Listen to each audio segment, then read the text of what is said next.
जबलपुर की पश्चिम विधानसभा सीट से बीजेपी के प्रत्याशी बनाए जाने के बाद सांसद राकेश सिंह का मंगलवार सुबह जबलपुर आगमन हुआ। इस मौके पर डुमना विमानतल पर मौजूद कार्यकर्ताओं ने उनका गर्मजोश स्वागत किया। सांसद राकेश सिंह डुमना एयरपोर्ट से सीधे गौरी घाट पहुंचे, जहां उन्होंने मां नर्मदा का पूजा अर्चन कर विधानसभा चुनाव के प्रचार अभियान का शुभारंभ किया।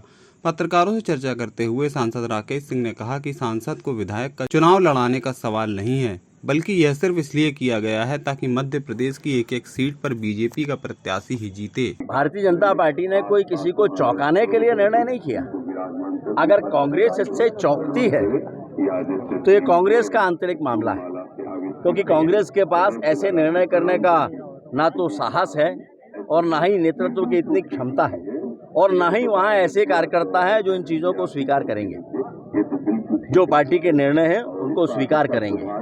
और इसीलिए कांग्रेस अनर्गल टिप्पणियां कर रही है। लेकिन भारतीय जनता पार्टी के सभी कार्यकर्ताओं की ताकत के बूते मैं इस बात को कह सकता हूं, इस बार के विधानसभा चुनाव में जबलपुर की 8 सीटों पर और मध्य प्रदेश की 230 विधानसभा क्षेत्रों में अधिकतम पर भारतीय जनता पार्टी की जीत सुनिश्चित होने जा रही है। आप में चुनौती भारतीय जनता पार्टी मानती है कि हर चुनाव चुनौती है, लेकिन जहां ताकत भारतीय जनता पार्टी के कार्यकर्ताओं की हो, जहां जनता का आशीर्वाद हो, वहां ये चुनौतियां मायने नहीं रखती। भारतीय जनता पार्टी का कार्यकर्ता संकल्पित है अपनी ताकत और संगठन शक्ति के बूते। जबलपुर की एक पश्चिम विधानसभा क्यों, जबलपुर की 8 सीट और मध्य प्रदेश में 230 विधानसभा क्षेत्रों में अधिक से अधिक सीट पर भारतीय जनता पार्टी की जीत सुनिश्चित होगी। अभी बची हुई सीटों पर भी शीघ्र ही प्रत्याशी घोषित होंगे और आप देखिए कि मध्य प्रदेश में किस तरह का माहौल आपको दिखाई देगा। देखिए, केंद्रीय नेतृत्व ने तो बार बार कहा है 150 से ज्यादा सीटें, और इसका मतलब 150 पर ठहरना नहीं है। 150 सीटें भारतीय जनता पार्टी की निश्चित हैं। उससे बची हुई सीटों पर भारतीय जनता पार्टी और कांग्रेस के बीच में बंटवारा है, यानी उसमें भी सीटें हमारे पास में आने वाली हैं। और इसलिए भारतीय जनता पार्टी जनता के आशीर्वाद के बूते, अभी अभी जन आशीर्वाद यात्रा समाप्त हुई और आपने देखा है उस जन आशीर्वाद यात्रा को कितनी सफलता मिली है। कांग्रेस ने उसकी नकल करने की कोशिश की, जैसा उनका स्वभाव है।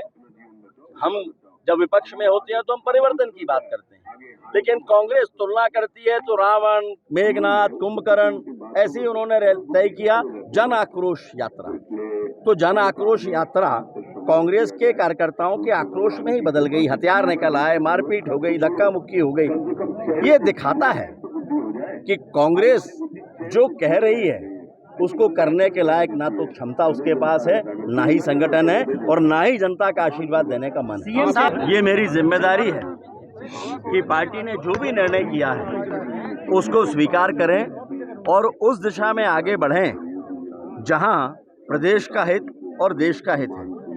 और आज की तारीख में यह आवश्यक है कि मध्य प्रदेश में फिर से भारतीय जनता पार्टी की सरकार बने। विचार करिए कि अगर ये डबल इंजन की सरकार नहीं होती, यानी केंद्र में माननीय मोदी जी का नेतृत्व, जो विश्व के सबसे लोकप्रिय नेता हैं, और मध्य प्रदेश में भारतीय जनता पार्टी की सरकार नहीं होती, शिवराज सिंह चौहान जी का नेतृत्व नहीं होता, तो क्या विकास के वो ऐतिहासिक कार्य जो हमने जबलपुर में किए हैं वो हम कर पाते?